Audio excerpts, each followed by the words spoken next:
A introdução já foi feita, né? Já. Tá, agradecer aí, então, a oportunidade de falar aqui no programa de pós-graduação em Física. Obviamente, o tempo em 12 minutos, né? Mas eu provavelmente vou usar os 15 minutos aí. É difícil tentar falar o que você faz em tão pouco tempo. E, segundo informação, havia também alunos de graduação, então a tentativa aqui foi colocar as pessoas entenderem que tipo de problema eu estou interessado em estudar e não vou tentar ao máximo não entrar em detalhes técnicos, eventualmente eu vou falar uma ou outra coisa. Então a ideia aqui, em princípio, é falar sobre dois tópicos que aparentemente são ligeiramente distintos, que é o emaranhamento, né, e o grupo de normalização de matriz densidade. O primeiro tópico aqui, digamos, de emaranhamento é uma coisa que eu comecei a estudar há cerca de 10 anos, e o grupo de normalização de matriz densidade é algo que eu venho fazendo desde o meu primeiro pós-doc. Então,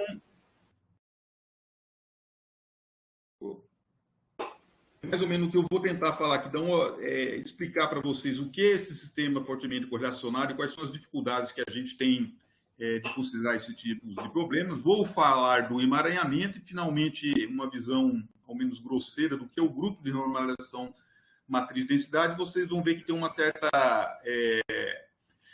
relação entre esses dois tópicos distintos. Vou falar um pouquinho de um trabalho aqui, rapidamente. Então, o papel de todo físico é, em princípio, ter um fenômeno da natureza. Você quer explicar esse fenômeno da natureza, e, em princípio, nós precisamos saber quais são as leis que regem esses fenômenos.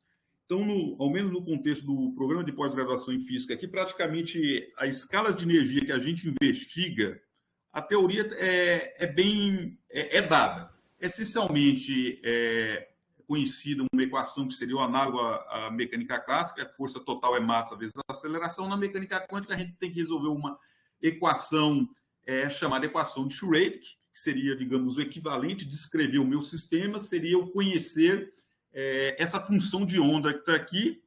Essencialmente, o que eu tenho aqui é uma equação diferencial que eu tenho que resolver. E esse termo que aparece aqui é o chamado hamiltoniano. Ele é um operador que ele descreve a energia cinética dos elétrons, a energia cinética dos núcleos, a interação elétron-núcleo, interação elétron-elétron. Eu posso ir mais adiante, adicionar correções relativísticas, colocar o spin. A questão é, dado em princípio um fenômeno, problemas aparentemente seria muito simples resolver, né? Resolver essa equação e eu saberia descrever o meu sistema. Então, tem várias questões aqui, até filosóficas, que envolve nessa equação que está aqui. Então, tem a primeira parte, digamos que seria filosófica, conhecer a função de onda. Então, imagine que é só chamar... Então, quem fez o curso de física moderna ou mecânica quântica, então vocês resolveram lá o átomo de hidrogênio analiticamente. Se vocês forem colocar mais uma partícula, um elétron, vai para o átomo de hélio, não, aí eu já não consigo resolver analiticamente essa equação, e aí você passa por resolver, tentar resolver numérico. O que eu afirmo para vocês, quando os problemas, digamos, que eu estou interessado aqui, você está interessado em fenômenos que esses fenômenos, como supercondutividade, magnetismo, eles só são descritos, é um fenômeno coletivo. Tem que ter um número muito grande de partículas para descrever esse fenômeno. Então, eu tenho que resolver essa equação, não é o átomo de hidrogênio, que são somente 2 partículas. É 10 elevado a 23 partículas. Então, tem uma questão, primeiro, técnica. Não há computador no mundo, atualmente, que você consiga resolver essa equação aqui. Então, esse é o primeiro ponto técnico e a gente vai abordar isso um pouco mais na frente. E tem uma questão até filosófica nessa equação aqui, que então, digamos que você está interessado num certo problema e Deus entrega para você a função de onda desse sistema de 10 elevado a 23 partículas, está aqui o psi. Esse psi vai ter 10 elevado a 23 variáveis, posições da partícula, os momentos, etc. posições, desculpa, momento não. E aí você pergunta, bom, o que eu faço com essa entidade agora? Eu consigo tirar alguma informação dessa função de onda que, em princípio, Deus me deu, eu sei qual é a cara dela, mas será que eu consigo explicar por que um material, eu esfrio ele, a água vira gelo, eu esquento o líquido e depois vapor, olhando para essa função de onda? Não, você não consegue, olhando essas variáveis, entender o fenômeno por si. Okay? Então, digamos assim, tem a dificuldade técnica e também conhecer a função de onda como um todo não vai me ajudar. Então, tipicamente, o pessoal do laboratório, né, eu coloquei material aqui, mas seria um fenômeno, né? Você obter um dado experimental e a ideia é que você tem que modelar esse experimento aqui de alguma maneira para tentar entender os ingredientes que são fundamentais para descrever uma certa propriedade. Por que ele virou sólido, por que ele virou gás, etc. Então, você tem que modelar. E, obviamente, quando você modela, aí você tem que fazer uma simulação, ou se tiver resultado analítico, faça analítico, né, compara os seus dados teóricos e vê se o seu modelo, né, com os dados que você obtém desse modelo, está de acordo com o experimento. Então, só chamar a atenção, então, digamos, a área que provavelmente seria, digamos, os experimentais normalmente trabalham nessa linha que está aqui, né? Eu, como teórico, trabalho aqui muito pouco fazendo, digamos, tentando modelar. E tem certas dificuldades de modelar um sistema que eu tento ilustrar nessa figura que está aqui. Então, a ideia é, eu tenho qualquer material, digamos, um metal, e eu quero descrever a condutividade desse mesmo metal. Aí você tem que, esse metal, será que a Lua é importante para descrever as propriedades do metal? Não, a Lua eu acho que eu posso tirar fora, tiro o Sol, tiro tudo que está em volta. A questão é qual é o ingrediente fundamental que eu preciso para descrever esse meu metal. Então, normalmente, é só ilustrando aqui, eu estou querendo representar uma vaca, aí você vai lá, pega os ingredientes que você acha que é fundamental para descrever essa vaca. Em princípio, se eu colocar alguns palitinhos aqui, eu consigo distinguir uma vaca de um navio e de um carro. Aí eu estou feliz, consegui ver quais são os ingredientes fundamentais para descrever essa vaca. Mas às vezes você vai além, você não quer só a vaca, você quer a cor da vaca também. Aí você tem que pegar o seu modelo que está aqui e tentar refinar ele.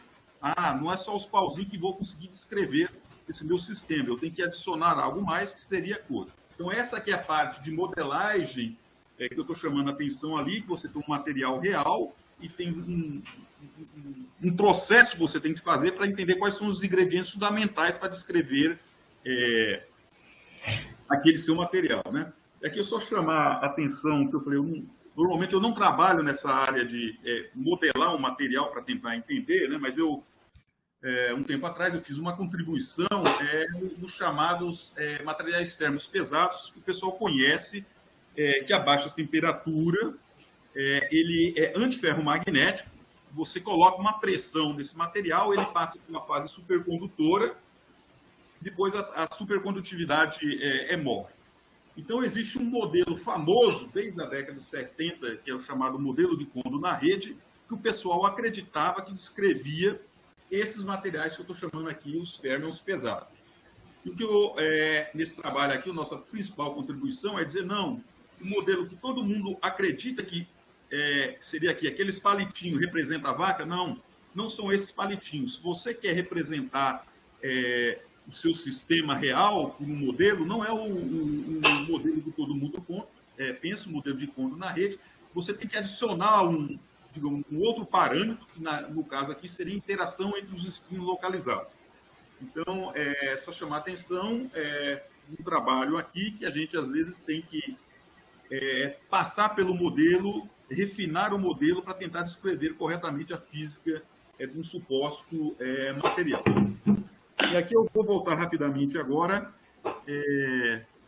Quando eu terminar meu tempo aí, você me fala que eu vou precisar mais uns 5 minutos, Werner. Então, quando eu estou falando que eu quero descrever o meu sistema, na visão clássica, descrever o meu sistema, essencialmente, eu tenho que resolver a segunda lei de Newton, essencialmente, que está lá, sabendo a aceleração, eu sei a posição e a velocidade. No caso da mecânica quântica, eu tenho que resolver aquela chamada equação de Schrödinger, que eu tenho que determinar quem são aqueles estados. E aqui o problema eu já está, embora eu não como falei aqui, imagine, eu tenho um sistema real, eu já simplifiquei ele ao máximo no modelo que eu chamo de modelo efetivo, que supostamente tem os ingredientes fundamentais. Então, descrever esse meu sistema é conhecer esse estado aqui. Aí eu estou imaginando que meu sistema aqui é constituído apenas de uma partícula, né, que eu estou chamando uma partícula de spin meio, que nós representamos por um vetor, spin para cima e spin para baixo. Então, eu digo que o meu sistema está no estado A, o estado 1 e o estado 2 representados dessa maneira que está aqui. Agora, imagina que eu tenho duas partículas no meu sistema. Em princípio, eu tenho que resolver novamente a equação de Schreier. Eu estou imaginando aqui são partículas não interagentes. Então, possíveis estados desse meu sistema, eu estou descrevendo aqui, por exemplo, seriam os dois, essas duas partículas de spin meio estarem com spin, que eu chamo vetores para cima, ou tá spin para baixo. Isso aqui é um típico estado que a gente meio que fala que, digamos, eu consigo até entender ele da maneira clássica, né? O sistema 1 ele está no estado A, o sistema 2 está no estado 2. Mas tem um estado que é muito... que a gente chama de estado emaranhado, daqui a pouco eu vou definir ele corretamente, que ele é uma combinação desses dois caras que estão aqui. Esse estado aqui, que daqui a pouco eu vou definir rigorosamente ele como simplesmente eu divido o meu sistema em A e B aqui e eu não consigo escrever o estado final do meu sistema como o produto só de estado 1 com um produto tensorial só de estado 2. Esse estado aqui é o que a gente chama emaranhado e não tem um análogo clássico. Então, essa é uma coisa que já no começo da mecânica quântica, né, tem um exemplo que é conhecido, que se eu tenho um gato e tem uma certa... Você coloca um gás e tem uma certa probabilidade de esse gás abrir a caixa e matar o gato, digamos, meio a meio. Enquanto a caixa estiver fechada, você não sabe se esse gato está vivo ou morto, né? É o chamado gato de Schreier. Você só vai saber quando você faz faz a medida, né? Você abre a caixa. Isso aqui é polêmico, digamos, é uma peculiaridade da mecânica quântica, não era muito bem entendida, né? E isso levou algumas pessoas, né, até acreditar que a mecânica quântica não estava correta, né? Mas sim, na natureza, o pessoal hoje constrói esse estado e aqui, sem entrar em muitos detalhes, né? Então imagine que eu tenho um sistema e eu vou dividir ele numa parte A e numa parte B, e eu digo que o meu sistema ele é emaranhado quando eu não posso escrever a minha função de onda, que é o conjunto desse A mais B, como um produto tensorial só do meu sistema A, como o meu sistema B. Então, imagine que eu tenho um sistema 10 elevado a 23 partículas, eu teria que escrever a minha função de onda em termos dos estados do meu sistema. Em princípio, seria, sei lá, se fosse spin meio, 2 elevado a 10 elevado a 23 estados aqui. É só chamar a atenção que existe uma maneira de eu reescrever esse estado na chamada decomposição de Schmidt como produto vetorial de estados de A vezes o produto de estado de B, com um certo peso aqui, que são chamados coeficientes de Schmidt. E essa aqui é essa linha aqui que eu vou conectar com o grupo de denominação de matriz da densidade, que eu já vou falar daqui a pouco. E esses coeficientes aqui, eles estão associados com os autovalores, ômega i ao quadrado, são os autovalores da matriz densidade reduzida do meu sistema. Então, eu dei um exemplo lá de duas partículas, né? Você vê se o estado é emaranhado ou não, é muito simples quando eu tenho 2, 3 partículas, mas se eu tiver 10 elevado a 23 partículas, eu não consigo fazer isso. E uma maneira de a gente medir, saber se um estado é emaranhado ou não, utilizando a chamada entropia de emaranhamento, que ela está definida aqui, eu não vou entrar nos detalhes, né? Mas em princípio, se eu calcular os autovalores da matriz densidade, que aparece aqui, então o estado não emaranhado, se tiver um desses autovalores, 1, a soma tem que ser 1. Então, se o W for 1, esse estado vai ser o produto de A com B, ele é não emaranhado. Se qualquer W for diferente de 1, e a soma tem que ser 1, então esse estado vai ser emaranhado. Aqui tem várias questões aqui que eu não vou poder abordar, né?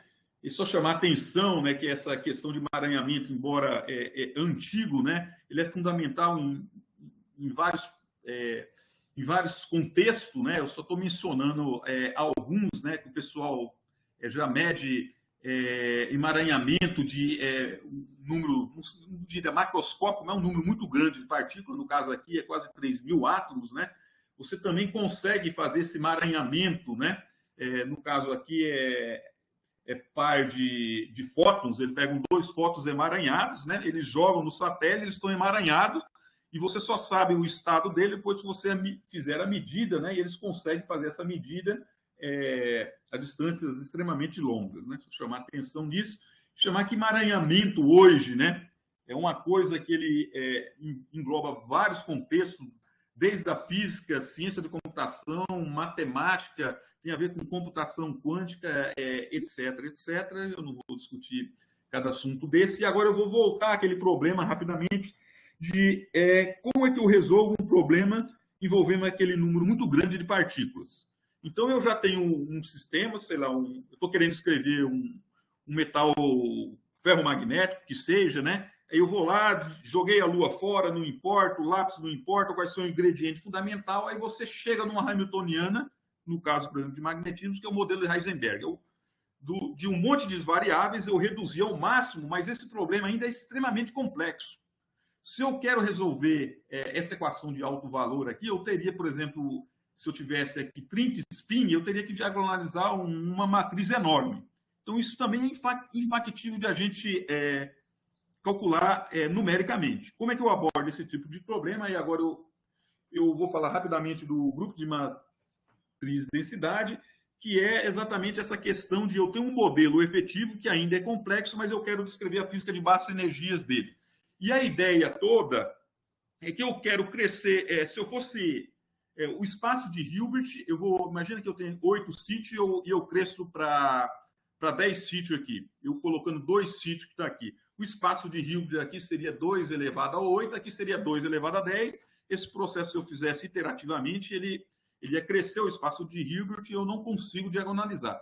Então, a ideia por trás do grupo de regularização é eu usar metade dele, colocar aqui, metade dele aqui, mas não colocar todos os estados. Eu vou jogar um monte de estados fora, faço uma transformação, e a questão toda, quais são esses estados que eu vou jogar fora?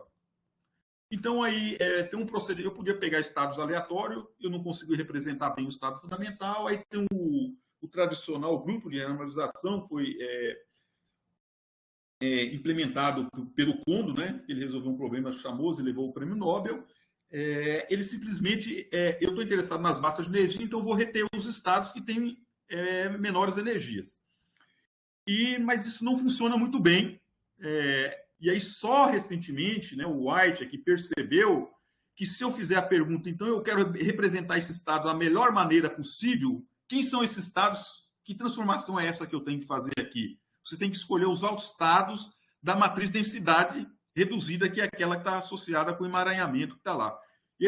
Esse artigo aqui ficou muito famoso, né? E a gente consegue, hoje, ao menos por sistemas unidimensionais. Quando você fizer, você me fala aí que eu paro, viu, Werneck? Está com o Jorge. Está com o Jorge. O Jorge que é o moderador. Ok? Ficou famoso, então, principalmente sistemas unidimensionais, é o melhor técnica que você tem para abordar esse tipo de sistema que está aqui. Sem entrar em detalhes, no caso, a entropia de emaranhamento, no caso do sistema unidimensionais, ela é bem conhecida. Xavier, vou te dar mais 2 minutos, tá? Tá. Então, só mencionando aqui que no caso do... calcular entre o emaranhamento, que é importante por inúmeras razões, uma medida é a entropia de emaranhamento. No caso de sistemas unidimensionais, eu estou mostrando aqui, tem um resultado famoso, que como ela tem que se comportar, ela depende de um fator universal aqui, que depende do modelo. E aqui eu vou dizer um resultado interessante e curioso aqui, que a gente obteve recentemente, é que vocês aprenderam aí, tanto em álgebra linear, né, que quando um operador comuta com um certo operador, eu posso diagonalizar ele em blocos, né? E isso facilita até digamos, o cálculo numérico. Você poderia se indagar também com a matriz densidade. O que acontece com ela? Eu também, se ela comuta, eu posso diagonalizar ela, e aí você poderia fazer aquela mesma pergunta, sem explorar a simetria do seu Hamiltoniano, tem um resultado conhecido aqui, como é que se comporta a entropia de emaranhamento. ela cresce logaritmicamente, né? Tem um trabalho nosso que a gente fez aqui, explorando a simetria, e o resultado em setores, em cada bloco deles ali, a entropia é esse mesmo resultado aqui, e eu tiro um fator que tem é chamado um parâmetro de Luther, que aparece aqui, ele é universal. Em cada setores daquele, eu só mencionar aqui, esse artigo aqui foi publicado em 2018, né, chamando a atenção rapidamente aqui, a gente meio que perdeu um PRL por 3 vezes, né?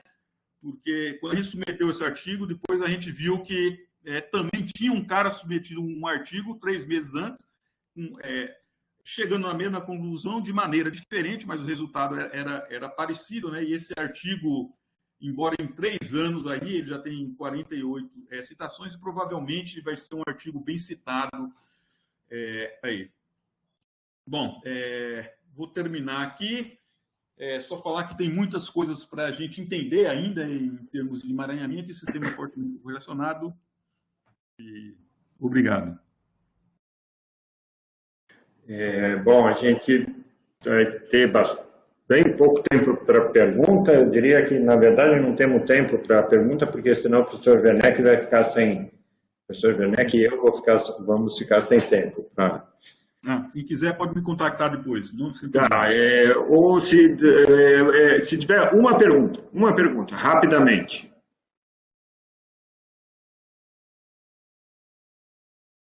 Dos alunos, é claro, né, Werneck? Porque senão já tem as minhas. Né?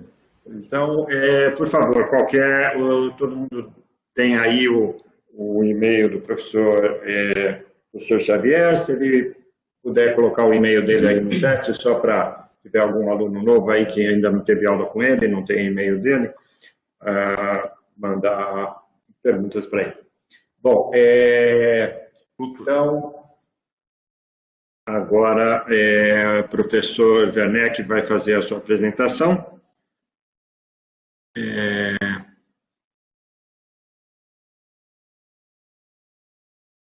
Obrigado. Preciso retomar aí, Xavier.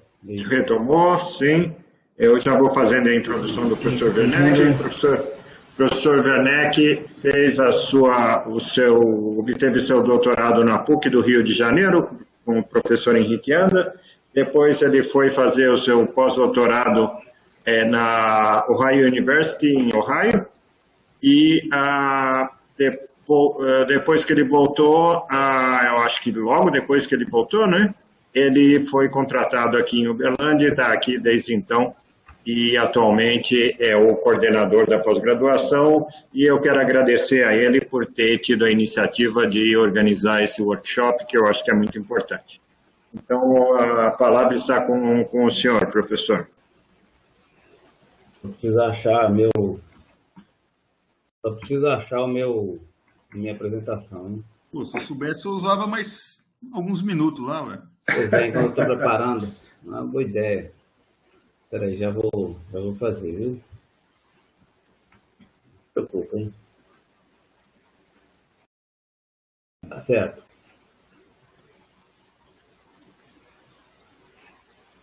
Acho que eu estou mais perdido do que quem nunca usou isso aqui, viu? Xavier, tem 2 e-mails seu aqui, qual que vale? Os 2 ou só o segundo? Não, o primeiro faltou o C lá. Né? Tá, então é só o segundo, aí para o pessoal que quiser mandar e-mail para o professor Xavier.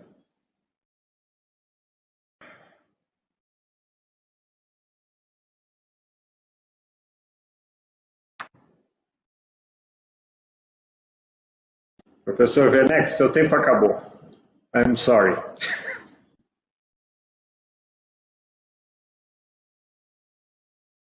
O professor Werneck está com problemas técnicos lá.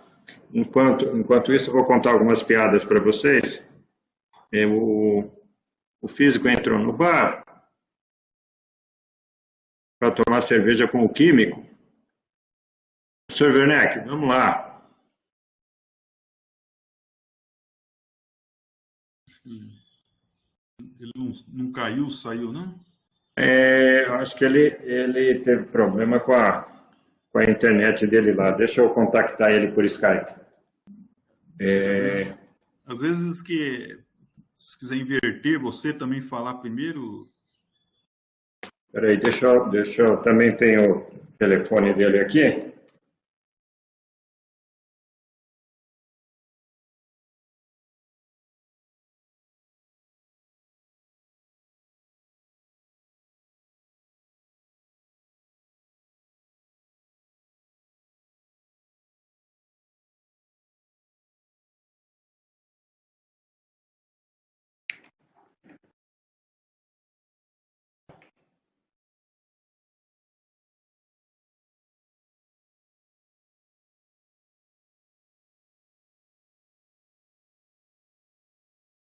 Mas ele não atendeu. Bom, mas deixa eu ver se eu posso. Deixa eu ver se eu posso.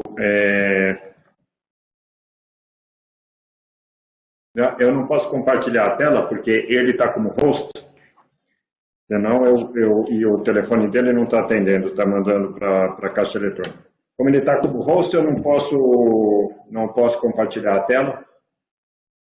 A gente tem que esperar ele.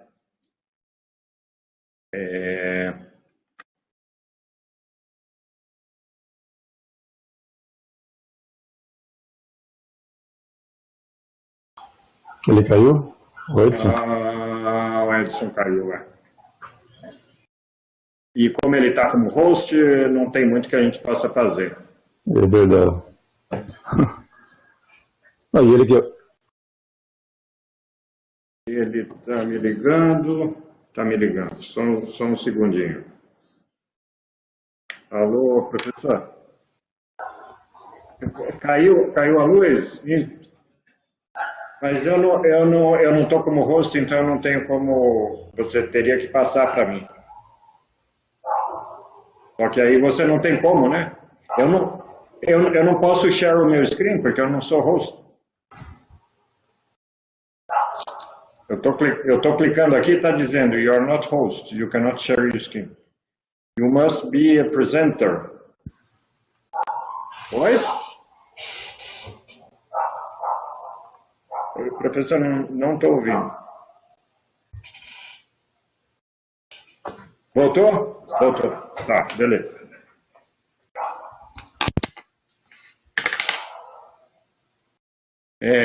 Bom, parece que teve um apagão lá na casa do professor Werneck.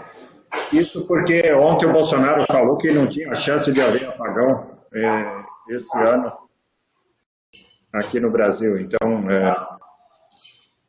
quando ele fala isso é porque o apagão vai acontecer, né? Ele deve estar entrando, aí o professor Werneck voltou. Então. Me desculpa, isso significa que o problema é parcialmente resolvido. Você viu que o Bolsonaro falou ontem que não vai ter apagão no Brasil, né? Vai ter apagão só na sua casa. Eu acho que ele deve estar ouvindo o que eu estava falando com ele dele. Bom, eu fiquei tão perdido aqui que eu continuo sem configurador. Espera aí. Estou vendo o mouse mexer aqui. Eu acho que eu consigo.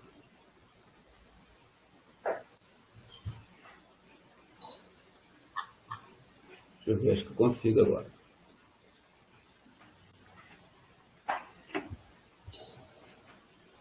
Tá vendo aí? Tá aí, estamos Apareceu.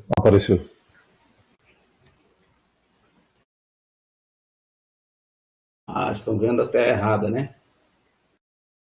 Deixa eu ver. Agora vai. O screen share terminou agora. Beleza. Muito bem. Desculpa aí, pessoal, pelo inconveniente, mas a gente perde o controle sobre essas coisas, né? O início do apagão. Bom, obrigado, Jorge, pela introdução. E eu queria falar rapidamente com vocês, que o Xavier, agora eu posso culpar o Xavier, que tomou o meu tempo, é sobre a beleza da física de muitos corpos em sistemas nanoscópicos. Eu queria já agradecer o Xavier ao mesmo tempo, que ele tornou minha vida bastante mais fácil, porque ele já falou das dificuldades que a física de muitos corpos impõe do ponto de vista prático. Eu queria simplesmente, então, rapidamente falar um pouco dos projetos nos quais eu estou interessado, né, que eu venho trabalhando nos últimos anos. Eu diria que a física de muitos corpos eu trabalho desde a época do meu doutorado. Muda um pouco de sistema, de método, mas essencialmente tenho trabalhado nesse assunto já há um bom tempo. E eu queria, ver se eu consigo colocar, eu queria chamar a atenção, sobretudo os alunos, que existem, a gente fica atraído pelo aquilo que a gente vê, né? Então, eu acho que o pessoal de altas energias e astrofísica, eles fazem um papel muito, muito importante, muito bem feito, né? De divulgar aquilo que fazem. Então, todo mundo, eu acho que se você falar no telescópio Hubble, todo mundo já ouviu falar dele e já viu alguma imagem, por exemplo, dessa aqui de uma galáxia e tal. Então, isso atrai muito a nossa atenção daquilo que tem lá fora, né? Agora, eu queria chamar a atenção para aquilo que a gente pode ver dentro, quando eu falo dentro, é dentro da matéria, né? Essencialmente. E análogo ao Hubble, que tem os olhos voltados para o universo, para o espaço, nós temos o nosso olho tecnológico que olha para dentro da matéria. Aqui está o STM, o Scanner Microscope. Esse foi na década de 90, né? Isso rendeu o prêmio Nobel para o seu inventor, diria, entre aspas, aí. E ele consegue, por exemplo, fazer imagens dessa natureza aqui. Por exemplo, olha, você tem átomos magnéticos sobre uma superfície metálica. Então, eu diria que é tão belo olhar para esse tipo de imagem quanto olhar para uma imagem lá fora. Então, na verdade, eu queria chamar a atenção para aquilo que a gente faz também tem sua beleza e tem muita coisa para descobrir dentro da matéria, não fora do planeta, né? Muito bem. Agora, focando um pouco no tema, eu gosto desse artigo aí que foi publicado em 72 por esse Philip Anderson, a quem o Jorge tem bastante intimidade, eu tinha, né? E esse senhor aí, simpático, morreu ano passado, 2020, mas ele viveu 96 anos, uma vida bastante intensa e bastante produtiva. Ganhou o prêmio Nobel em 77. Oi? Deus o tenha. Deus o tenha, exato. Ele escreveu esse artigo em 72, tratando do problema da dificuldade, essencialmente, da beleza. Como os sistemas de muitas partículas diferem do seu comportamento do sistema de partícula única, quando elas não interagem, sobretudo, né? Quando elas não interagem, né? E ele termina o artigo de uma maneira bastante interessante, né? E ele dá dois exemplos aqui numa conversa, né? Sobre essa diferença, essencialmente. E ele diz aí, dessa conversa de Fitzgerald, que diz que os ricos são diferentes da gente. E aí o Hemingway diria, sim, esse tem mais dinheiro. De fato, ele fecha o artigo com essas duas frases aí. De maneira belíssima. Todo mundo tem que ler esse artigo, diria. E ganhou o prêmio Nobel em 77, como eu falei, sobre Anderson Localization. Poderia ter ganhado o prêmio Nobel por outras coisas.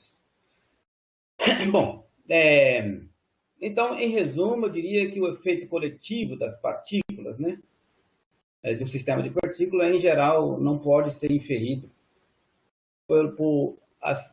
simplesmente por conhecer o comportamento individual.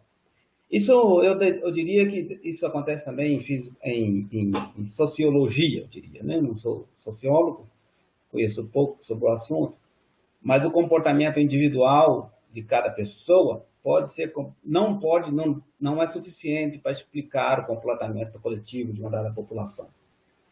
Isso por quê? Porque o indivíduo interage com o outro. Então, se não fosse a interação, seria muito mais fácil, né? Então, aí temos o exemplo, a gente conhece desde o ensino médio, que é o caso dos gases. O gás ideal, as partículas não interagem entre si, tem um comportamento, né? Quando você começa a colocar interações, tipo o gás de Van der Waals, aí você começa a prever, por exemplo, a transição de fase, que você não tem, por exemplo, no gás ideal, porque simplesmente as partículas não interagem entre si. E tem vários outros. Bom, agora, como que ocorre, alguns dos fenômenos que ocorrem resultantes da interação no mundo quântico, diria, né? Bom, eu não poderia deixar de falar sobre esse outro senhor simpático aí, porque eu passei grande parte da minha vida investigando temas, ou um problema que ele descobriu na década de 60. O problema existia, por exemplo, problema de resistência mínima, né? Quando se abaixa a temperatura de um determinado material, a gente conhecia, ou as pessoas na ocasião conheciam, na primeira metade do século passado, conhecia dois fenômenos. Um, que a resistividade saturava um determinado valor, e era explicado no modelo de Drude e tal. Tem uma outra classe que também era pouco conhecida, mas já conhecia os resultados experimentais, é que a resistência poderia ir a zero em algum determinado valor. Não coloquei a curva aqui. Mas essa nova classe, eu diria, de materiais, onde se abaixava a temperatura, a resistência ou resistividade aumentava a partir abaixo de uma determinada temperatura, que chamava de temperatura TK, ficou conhecida. E quando simplesmente explicou esse fenômeno em termos de interação, fenômeno de muitos corpos. Então, devido a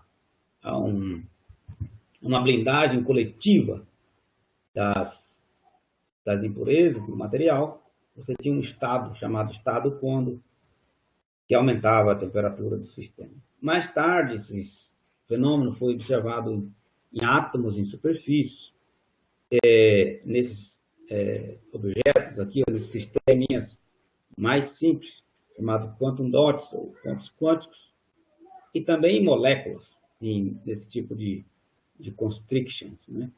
Então, o fenômeno ganhou relevância mais tarde. Por que isso é importante? Porque está atrás, essencialmente, por trás do comportamento magnético dos sistemas nanoscópicos, essencialmente.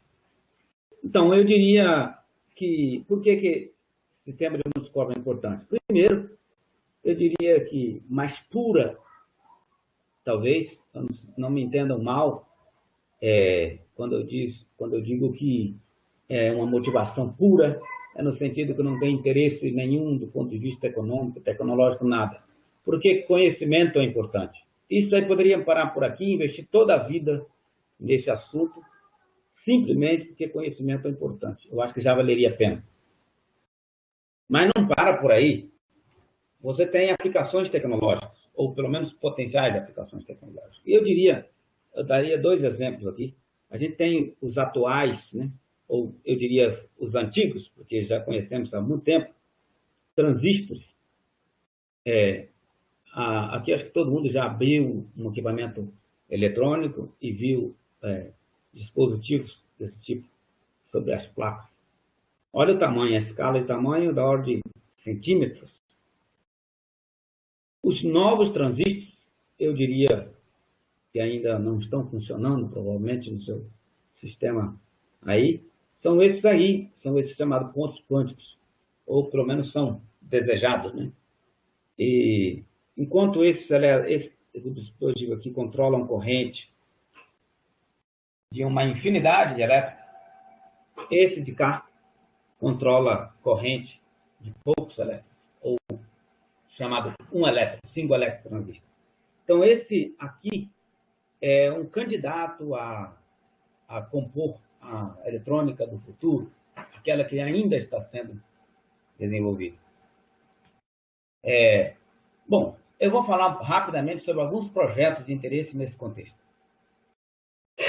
Aqui temos o efeito Kondo, que acabamos de falar sobre ele rapidamente, em sistemas topológicos. E eu chamo a atenção para dois tipos de sistemas, o Dirac e Weyl semimetals. Então, Weyl são metais de Weyl, ou semimetais de Weyl. Eles são sistemas topológicos que aparecem em matéria condensada. É um exemplo da estrutura de banda, para quem já viu isso uma vez, mas não se preocupe. E com isso você tira essencialmente densidade de estado, e essa densidade de estado é responsável por fornecer elétrons de condução do sistema, no caso dos semimetais, e esse mesmo elétron de condução pode blindar possíveis impurezas magnéticas no material. Então, esse tema, eu e mais 2 alunos de doutorado, a gente publicou esse trabalho no início desse ano, e ainda tem assunto para investigar, porque não sabemos muito bem melhorar o modelo, essencialmente, né? Um modelo muito simplificado, a gente utilizou aqui, e uma das propostas é melhorar o modelo. Em termos de ferramenta numérica, a gente trabalhou com grupo de normalização, grupo de normalização numérica e funções de Green. Essencialmente as ferramentas básicas que a gente utiliza para resolver esse tipo de problema. Um segundo problema que eu já venho trabalhando há um tempo é tratar dos chamados fermos de Majorana. E esses fermos de Majorana são partículas elementares, originalmente, né, propostas por Ettore Majorana. Isso na primeira metade do século passado, se não me engano, em 1938, ele propôs como soluções da solução da equação de Dirac. E essas partículas são interessantes porque elas correspondem às suas próprias antipartículas. Essa eu diria, o caráter exótico. E mais tarde, não as partículas, mas excitações foram observadas em matéria condensada, que têm propriedades parecidas com essas aí, de serem sua própria antipartícula. E as assinaturas, né, que aparecem nas medidas experimentais acaba se confundindo com outros fenômenos, por exemplo, o efeito Kondo, estados ligados de Andreev, e a dificuldade é distinguir quem é quem nesse fenômeno coletivo, né? E é nesse assunto que a gente esteve interessado nos últimos, eu diria, 8 anos, e continuamos interessados em verificar que tipo como detectar melhor, né? E como utilizar também os fermos de Majorana. E o último, na verdade, sistema de projetos que eu estou interessado é a interação de longo alcance em cadeias de spin. Isso, a gente investigou isso no ano passado, colocado no trabalho no ano passado, a respeito disso. Aqui, digamos que você tem uma cadeia de spin, né, ao longo de uma linha, e esses spins podem apontar para diversas direções. A conformação mais estável ou mais favorável energeticamente dependerá certamente de como um spin conversa com o outro. Isso está no centro do problema de muitos corpos, né? Porque se eles estivessem separados, não falassem com o outro, a solução do problema era muito simples. Mas o fato deles conversarem, deles interagirem com o outro, as propriedades do sistema como um todo pode ser completamente diferente quando eles estão sozinhos, sem interagir. Isso, coisas desse tipo, interações desse tipo, são responsáveis, por exemplo, por explicar o fenômeno do ferromagnetismo, ou o antiferromagnetismo, e o ferrimagnetismo. Então, você tem algumas coisas interessantes. Transição de fase quântica, transporte de informação. Por exemplo, você tem uma dada configuração, se você perturba esse spin, essa perturbação pode se propagar ao longo da cadeia e, eventualmente, pode ser utilizado como um canal de transporte de informação. Aqui está, essencialmente, as ferramentas que a gente utiliza, diagnóstico exata, limitada, porque eu não consigo tratar sistemas grandes, mas tem o método que o Xavier acaba de falar, que é o grupo de normalização da matriz de densidade. Esse tema resultou numa publicação no ano passado. E, por fim, o problema da termalização. Já estou terminando, Jorge, não fica nervoso. É o problema da termalização. A termalização, a gente imagina o seguinte: eu peguei um exemplo do copo com gelo. Então, digamos que você tem um gelo no copo, esse estado aqui, essa situação é altamente não equilíbrio. Porque a temperatura ambiente, você poderia, inclusive, eliminar o ambiente. Colocar um pouco de água aqui e simplesmente fechar esse copo termicamente e apenas colocar um pouco de água com temperatura um pouco mais alta. E com o passar do tempo, o sistema evolui para um copo apenas com água e não gelo.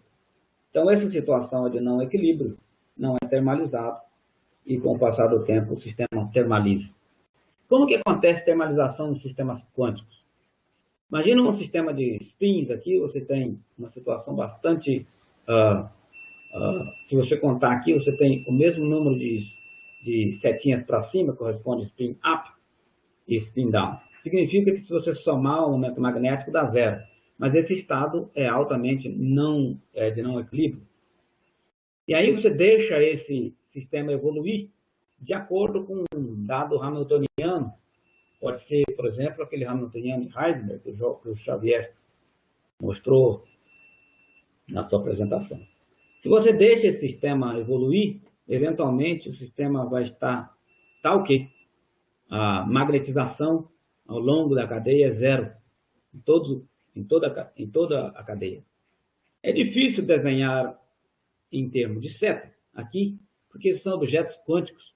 Eu não saberia, dificilmente eu saberia desenhar as flutuações quânticas aqui. Então, por isso que eu evitei desenhar essa cadeia aqui, porque numa situação de tem flutuações quânticas altas, é difícil desenhar esse tipo de coisa. Então, a pergunta que se coloca aqui é como o sistema termaliza sobre a evolução temporal. Tem dois fenômenos que podem impedir a termalização. Por exemplo, a localização de muitos corpos. É uma generalização da localização de Anderson, que comentei atrás. E outra situação é o chamado Stark Minibar Localization, que ela é prevenida pela aplicação de um gradiente, um campo que não é homogêneo. Então, você pode suprimir a termalização de duas maneiras. Com desordem, que tipicamente você não consegue controlar muito bem, mas um campo, um gradiente de campo você controla bastante bem no experimento. Por que isso é importante? Você pode pensar que esse estado daqui para cá perdeu memória. E se você consegue manter essa distribuição ou esse formato, esse perfil, durante a evolução temporal, você manteve informação no sistema. Tem grandes perguntas que pode fazer aqui. Na evolução temporal dessa situação para essa, para onde foi a informação? Né? A informação não foi dissipada, está no sistema, mas está indisponível. E aí entra o conceito de entropia. A entropia aumentou no sistema. Bom, por que isso é importante, mais uma vez? Porque sempre uma dada ciência se torna tecnologia. Né? Então, você tem a indústria têxtil, as linhas férreas, o automóvel, o computador, primeira metade do século passado, com o advento da mecânica quântica, e esse cresce rapidamente e satura. Então, nós estamos numa situação onde nossos computadores, nossa tecnologia está saturada, então está em processo de saturação. Então, a gente, está desenvolvendo uma nova tecnologia, ainda estamos por aqui, né, que eventualmente vai ganhar corpo, vai para a engenharia e eventualmente também vai saturar. Seria essa a nanotecnologia? Estamos justamente nessa curva aqui, tentando colocar as bases da tecnologia dos próximos meio século, eu diria. É isso. E muito obrigado pela paciência. E desculpa aí a minha dificuldade. Bom, temos tempo para perguntas, não muitas, porque por causa do problema técnico, não foi culpa do professor Werneck, mas de qualquer maneira, temos que terminar um pouquinho depois das 9, né? Então, perguntas, por favor, abram seus microfones e façam perguntas. Posso perguntar? Ou... Seriam os alunos que teriam que perguntar, mas eles estão shy.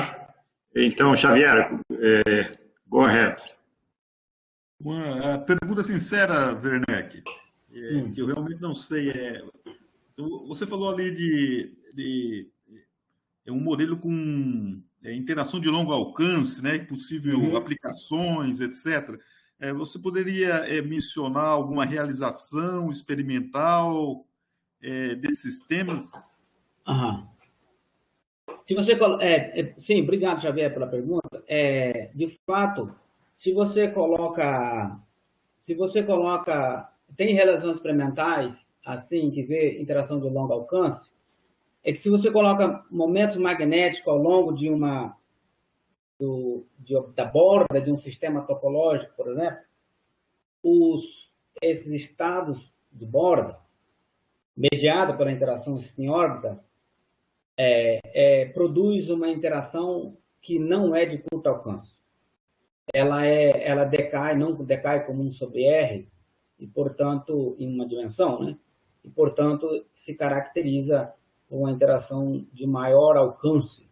Isso pode conduzir a ordem magnética em uma dimensão, o que é proibida, por exemplo, pelo teorema de Merlin-Wagner, que diz que isso não pode existir se a interação for de curto alcance. Mas se for de longo alcance, é possível que haja. Isso tem sido investigado no sistema topológico. Só um exemplo.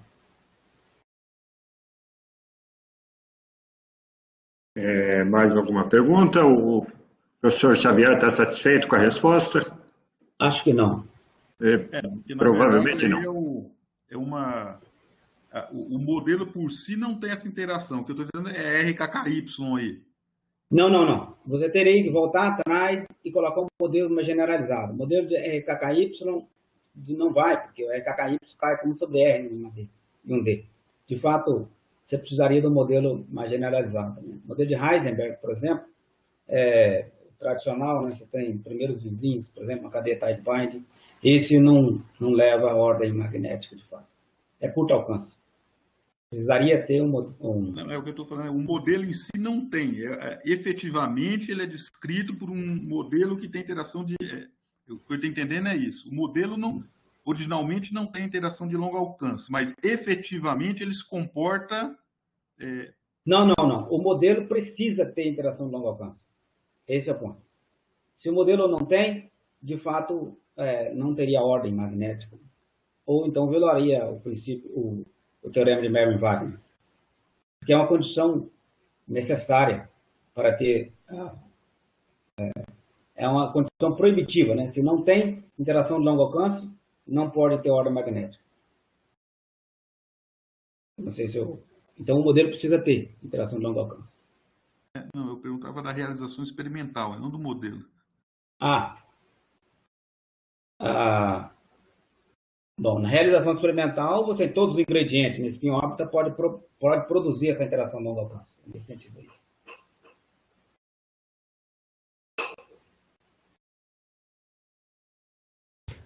Mais alguma pergunta? Professor Werneck, por favor, como o professor Xavier, se o senhor puder colocar o seu e-mail aí os alunos que ainda não... A ideia é essa, né? Os alunos novos terem acesso aí à comunicação com os palestrantes, caso queiram fazer alguma pergunta. Beleza. Mais uma vez, muito obrigado. Deixa eu... Muito obrigado, professor. Agora eu vou colocar meu e-mail já. Deixa eu fazer você apresentador, Jorge, que agora... Sim. Deixa eu...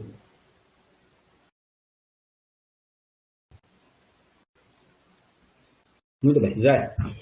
Enquanto você vai preparando aí, eu vou fazer uma breve introdução. Eu não perguntei sobre o seu currículo, mas eu acho que eu sei mais ou menos. O professor Jorge, amigo de longa data, para começo de conversa.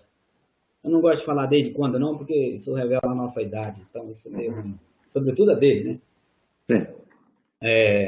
Aí está o problema. Mas ele fez o seu doutorado na Unicamp e foi fazer um pós-doutorado em Tallahassee, se não me engano, né? Sim. Flórida. E não quis voltar mais, ficou por lá. E depois, em 2002, se não me engano... 2004. Para 2004, sim, foi professor, se tornou professor na Universidade de Oakland, em Michigan. E é um lugar frio pra caramba, né? E aí eu consegui resgatá-lo de volta para o Hemisfério Sul. E desde 2015, se não me engano... 16. 2016 ele volta ao Brasil, inicialmente com uma posição na Universidade Federal Fluminense, e depois nós ainda trouxemos ele, provavelmente vai errar o ano de novo, que é 2019, eu acho. 18. Temos 18, veja. 2018, trouxemos ele para Uberlândia e como professor titular. E professor Jorge, muito obrigado. E ele tem sido uma mão na roda, diria, as duas mãos aí, me ajudando na coordenação da pós-graduação. Muito obrigado, professor. O tempo é todo teu. Muito obrigado pela introdução tão gentil. Vocês estão vendo a minha tela? Estamos vendo. Internet? Está vendo? Está bem? Tá. Então, eu vou ser rápido, porque o tempo que resta é pouco. Eu vou introduzir aqui os membros do meu grupo atual e colaboradores. Essa é a Patrícia, que está fazendo mestrado comigo, o Lucas, de iniciação científica, o Hélio está fazendo iniciação científica também. O João Vitor já terminou a iniciação científica dele, na verdade, está fazendo doutorado na USP. Mas a gente ainda está terminando um projeto em colaboração com o professor Adriano Feguin. E o Marco foi um legado da UF, ele era meu aluno de doutorado lá na UF, eu estou como co-orientador dele, e ele vai defender a tese de doutorado dele agora no começo de novembro. Esse daqui eu estou pondo em ordem aqui, não de... ordem de antiguidade. Um dos meus primeiros colaboradores lá nos Estados Unidos, o professor Adriano Feguin, que agora está em Boston, o professor Werneck, claro, somos colaboradores há muito tempo, estamos no mesmo grupo do Genano, o professor Marcos Figueira, que é o orientador do Marco, na UF, e mais recente colaborador, o professor Tomé Schmidt, o seminário que eu dei semana passada para os seminários da pós foi a respeito do trabalho, que eu vou mostrar rapidamente hoje, talvez nem dê tempo de mostrar muita coisa, mas esse aí é o grupo e os colaboradores atuais, né? Todos esses a gente tem projetos que estão atualmente rodando, é claro que tem mais colaboradores eventuais aí mas no momento a gente não tem nenhum projeto. Eu vou ser bem rápido aqui, porque os professores Xavier e Werneck já falaram sobre isso. Eu tirei esses diagramas aqui de reviews na revista Nature, em diferentes revistas Nature, diferentes anos, mostrando a ideia de fenômenos emergentes, como que os fenômenos emergentes podem ser usados para você misturar, de uma certa maneira, diferentes graus de liberdade em materiais, carga, spin e orbitais, e obter fenômenos diferentes, magnetismo, ferroeletricidade, supercondutividade, e qualquer um desses, se alguém tiver interessado em ter uma visão abrangente dessa história de fenômenos emergentes, pode me mandar um e-mail, depois eu ponho o meu e-mail aí e eu mando a referência, mando o PDF. Esse daqui, por exemplo, é interessante porque abrange todos os graus de liberdade, os mais importantes, do que se costuma chamar agora de materiais quânticos. E aí você gera essas diversas possibilidades aqui de interações, dependendo do que você está olhando. Se é carga, spin, topologia, rede ou os graus de liberdade orbital. Aí você tem fenômenos associados com calor, fenômenos mecânicos, fenômenos luminosos, eletricidade e magnetismo. Cada um desses daqui pode te dar alguma aplicação, como eletrônica topológica, computação quântica, Motronics, que é uma coisa nova que está aqui marcada para o futuro, e Magnetoelectronics, que já está, atualmente está sendo estudado, né? Eu quero listar aqui, eu estou fazendo uma coisa um pouquinho mais didática, porque os professores já introduziram aí, de maneira muito boa, a história dos fenômenos emergentes e das interações. Nós três trabalhamos com interações eletrônicas, né? Mas o que é esperado que você vai aprender ou que você precisa aprender, independente do projeto que você estiver trabalhando, se você vier trabalhar comigo, em colaboração com o professor Werneck e com alguns dos colaboradores que eu mostrei ali. Você tem que aprender, ou vai aprender, se não tiver aprendido ainda, mecânica quântica, estado sólido, física e estatística, e alguma linguagem de programação. Programação para trabalhar, como foi já discutido aí pelos professores anteriormente, trabalhar nessa área é importante.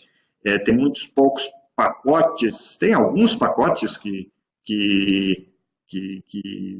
prontos, que você usa meio como uma caixa preta, mas mesmo assim você ainda tem que fazer bastante programação. O que mais avançado que você vai aprender? Você vai aprender um pouco ou muito de segunda quantização, dependendo do projeto que você estiver trabalhando. Vai aprender funções de Green, vai aprender teoria de muitos corpos, e na parte, esses daqui são métodos, né? São métodos matemáticos, digamos assim, metodologia, a parte mais teórica, né? E aqui é a parte da física mesmo. Você vai aprender sobre o efeito Kondo, que é um efeito de muitos corpos, vai aprender sobre o grafeno, porque o grafeno ele é a base para você começar a entender isolantes topológicos. Se você não entende o básico do grafeno, fica difícil de você entender os isolantes topológicos. E os sistemas onde as aplicações estão tem aplicações bastante interessantes, são os nanoribbons, as nanofitas, né? Como eu mostrei no seminário da semana passada, eu não sei se vocês estavam, eu vou passar rapidamente por um dos slides, bastante rapidamente por um dos slides que eu apresentei na semana passada. Esses sistemas, eles já são sintetizados em laboratório. É uma coisa que eu prezo, tentar trabalhar com sistemas que você tem acesso experimental a eles, não apenas algo imaginário, né? Então, esses sistemas já são sintetizados em laboratório, eles têm essa propriedade, essa coisa meio mística, que são os invariantes topológicos. Eles têm essa propriedade de duas fitas tipo armchair, colocadas lado a lado e que têm larguras diferentes, dependendo das larguras e dependendo da maneira como eles são conectados, eles vão ter invariantes topológicos diferentes. Isso vai gerar, por um efeito de topologia, vai gerar um estado localizado, um estado quântico localizado na interface entre as duas fitas. E ele é protegido por simetria. É um estado de borda chamado. Aqui você tem várias dessas bordas, então você vai ter vários desses estados que podem ser qualitativamente descritos assim. E isso daí, isso é parte desse seminário de hoje, é você pegar um sistema real e, como o professor Xavier falou muito bem, o que você precisa para descrever uma vaca? Você não precisa... depende do grau de detalhe que você quer. Mas se o grau de detalhe não pode ser muito grande, porque senão você não consegue resolver o problema, você precisa de um modelo efetivo que você consiga resolver, você precisa tirar tudo que não é essencial. E isso é uma arte, né? Então, nesse caso, você consegue cozinhar um modelo efetivo, chamado modelo efetivo de baixa energia, que descreve as propriedades de baixa energia do seu sistema. Então, se você pensar que esses estados estão localizados e que um está falando com o outro, você pode modelar esses estados através de um modelo já bastante conhecido, que tem propriedades topológicas também. Por isso que se fala dessas fitas aqui como sendo um conjunto de legos, que cada um deles tem propriedade topológica, e que quando eles estão juntos, eles criam um sistema que tem propriedades topológicas também. Esse sistema aqui é bem conhecido, livros de topologia, primeiro capítulo, modelo chamado modelo SSH. E aqui está a simulação numérica de uma fita dessa daqui, uma simulação numérica sofisticada, etc., etc., que mostra que a baixa energia, você tem as bandas de energia que você esperava para esse modelo aqui, que você espera para esse modelo aqui. Então, toda essa redução do sistema a um modelo simples que você consegue resolver e entender, te permite simplificar a tua vida. E a ideia desse projeto que eu estou trabalhando aqui é, em cima disso, colocar interações na forma de magnetismo. A gente descobriu que tem várias bandas chamadas bandas chatas aqui nesse sistema, que não dá para você ver aqui, e ninguém parecia estar muito interessadas nelas, porque estava todo mundo interessado só nessa parte aqui, mas essas bandas chatas, elas dão origem ao ferromagnetismo nesse sistema. Então, o ferromagnetismo é um outro fenômeno, a gente pode chamar de fenômeno emergente, que junto com a topologia pode te dar, voltando aqui para trás naquele esquemazinho, pode te dar, você mistura essas coisas aqui e gera um fenômeno novo. Quando você estuda os dois juntos, num sistema que apresenta esses dois fenômenos, e você pode ter um terceiro fenômeno emergente que pode ter alguma aplicação aí, como o professor Werneck mostrou, para tecnologia. Um problema aqui que trabalhamos eu e João Vitor, e que eu apresentei o seminário no ano passado, são esses nanotubos de siliceno, ou nanotubos de silício, que quando você aplica um campo elétrico aqui, você consegue gerar regiões que são topologicamente não triviais e topologicamente triviais. Você obtém um estado de borda, da mesma maneira que naquele sistema que eu mostrei anteriormente, só que esse daqui, em vez de ser um um estado localizado, como se estivesse localizado em um sítio apenas, que é o modelo que foi feito depois, o modelo SSH, você tem um estado localizado estendido nessa direção. Ele é localizado nessa direção e estendido nessa direção, é esse laranjinha aqui. E ele pode carregar correntes de spin. Spin numa direção, spin aponta uma corrente nessa direção, spin aponta nessa direção, a corrente nessa direção, spin aponta nessa direção.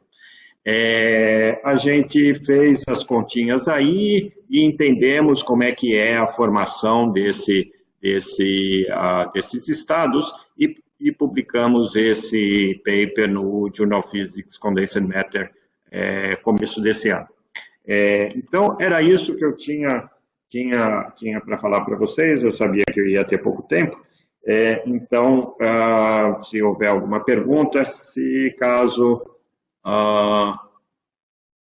não hajam perguntas, deixa eu ver aqui, stop sharing, eu coloco o meu e-mail aqui para quem quiser bater um papo.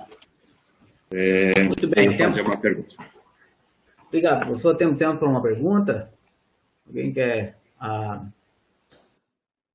começar? Vou dar 2 perguntas, então alguém começa e faça uma segunda pergunta também. Parece que não tem nenhuma pergunta, não. Os alunos Atrasamos demais.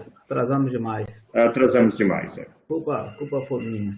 Tivemos problemas técnicos e o Xavier tinha preparado uma aula de 45 minutos. Mas ajudou a nossa vida, imagina se eu tivesse explicado tudo. Foi um Werneck, né? Hã? Não, você ajudou, Xavier, você falou das coisas. Então, eu não precisei falar de um monte de coisa porque eu sabia que vocês dois iam falar, então facilitou a minha vida. Muito obrigado. Eu tenho uma pergunta. No caso das nanofitas, acho que eu já fiz a pergunta. No caso das nanofitas, que você tem lá, de ter os estados de borda, você trabalha de organização exata? Como é que você faz? Só para conectar nos métodos que você... Então, a fita a gente resolve usando o tight binding simples.